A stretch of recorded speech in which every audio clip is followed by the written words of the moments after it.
ভোটের বাকি আর 7 দিন। তবে প্রচার চালানো যাবে 10 তারিখ মধ্যরাত পর্যন্ত।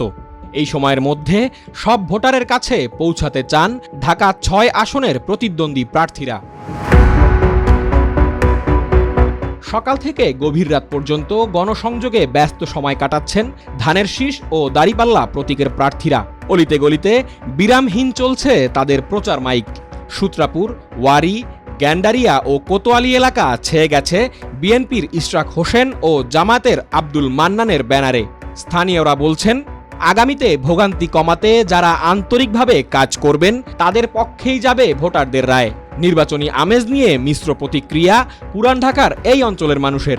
নির্বাচনের আমেজ অনেক সুন্দর হচ্ছে, সবার মনে একটা আনন্দ আছে যে অনেক দিন পরে মানুষ জাতীয় নির্বাচনে ভোট দিবে, এটা সবাই একটা আনন্দ করে আশা নিয়ে আছে যে 12 তারিখে ভোট দিবে। যার যে প্রার্থী আছে যে যেটাকে সমর্থন করে এটাকে উইন করার জন্য সবাই আশা করে আছে আর কি। কেন ভাই হাড্ডাহাড্ডি হবে, হাড্ডাহাড্ডি দোনোর দিকে আমি শুনতে পাচ্ছি।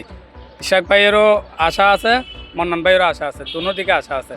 এখন 12 তারিখে যে যাকে জয় করতে পারে আর কি। নির্বাচন আমজ বোঝা যাইতেছে, যদি ভালো পত্র যোগ্য দেখা ভোট দিব, ঠিক আছে, এটাই আশাবাসী। দেশের সেবা করব, জনগণের সেবা করব, তাতে যোগ্য লোক চায়। লোক হিসাবে ভালো থাকে তাইলে দাবি দুবি ভালো হইব। আর যদি নির্বাচনে পাশ করে যদি না করে তাই জনগণের বেজার হইব। আল্লাহর রহমতে আশা করি ইনশাল্লাহ, যদি আল্লাহ চায় মুখের দিক তো ইনশাল্লাহ ভালোই চলবো। দেশ সর্বদিকে ইনশাল্লাহ ভালো চলতে আছে। এখন উপরে আল্লাহ যেটা করে ওইটাই হবে ইনশাল্লাহ। মানুষের মধ্যে একটা আশা আকাঙ্ক্ষা, মানে মনটা খুবই মানুষের একটু আনন্দ ভোগ করতেছে। বাট এখন বিএনপিকে অনেকেই পছন্দ করে, মনে করতে আছে বিএনপি ক্ষমতায় আসলে দেশ ভালো চলবে। প্রচারণা আলাপ আলোচনা যথেষ্ট ভালো চলতেছে। ভোটের মাঠে প্রতিদ্বন্দ্বীকে ধরাশায়ী করতে নানা কৌশলী দুই প্রার্থী। সমালোচনার পাশাপাশি রাজনৈতিক মতাদর্শ নিয়ে কটাক্ষ করতেও পিছপা হচ্ছেন না তারা। আমাদের প্রতিদ্বন্দ্বী রাজনৈতিক দল তারা জান্নাতের টিকিট বিক্রি করছে, তারা খুব অন্যায়ভাবে বিভিন্ন বাসা বাড়িতে কোরআন শরীফ দিয়ে তারা কসম কাটাচ্ছেন। এই ধরনের অত্যন্ত ন্যাক্কারজনক ধর্মকে ব্যবহার করে রাজনৈতিক ফায়দা লোটার চেষ্টা করছেন। এর পাশাপাশি নারীদের প্রতি যে ধরনের অবমাননাকর বক্তব্য দেওয়া হচ্ছে এবং পরবর্তীতে যে সাফাই গাওয়া হচ্ছে সেটা কোনো ক্রমেই বিশ্বাসযোগ্য নয়। সারা দেশে আমাদের মা বোনেরা তারা কবে ফুঁসে উঠেছেন, আমরা তাদের প্রতি একাত্মতা পোষণ করছি।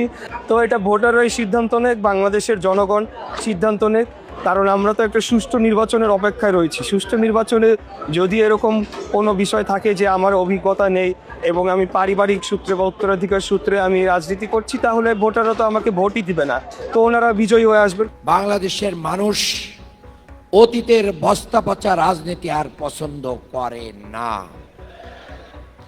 আমরা কি দেখেছিলাম, ঢাকা 6 আমাদের যারা প্রতিদ্বন্দ্বিতা করছেন তার ভিতরে একটা গুরুত্বপূর্ণ প্রার্থী, তিনি শেখ হাসিনার নির্বাচনগুলোকে অবৈধ বলেছেন, কিন্তু নিজেকে বৈধ মেয়র দাবি করেছেন। ভাই, নির্বাচন যদি অবৈধ হয়, মেয়র কিভাবে বৈধ হয়? এটা এটা এটা কোন ক্লাসের ছাত্র বোঝে বলেন? ক্লাস 1-2 ছাত্র বোঝে। তা আপনি কেন বুঝলেন না? তো বুঝলেনই না। 40টা দিন নগর ভবন তালা দিয়ে গোটা ঢাকাবাসীকে আপনি জিম্মি করে রাখলেন। জনগণ যে মুখ ফিরিয়ে নিয়েছে, এখন প্রতিটা কেন্দ্রে ওনারা সন্ত্রাসীদের সাথে গোপনে মিটিং করে ভোট কেন্দ্র দখলের পায়তারা করছেন। ঢাকা 6 আসনে মোট ভোটার সংখ্যা 2,92,283 জন।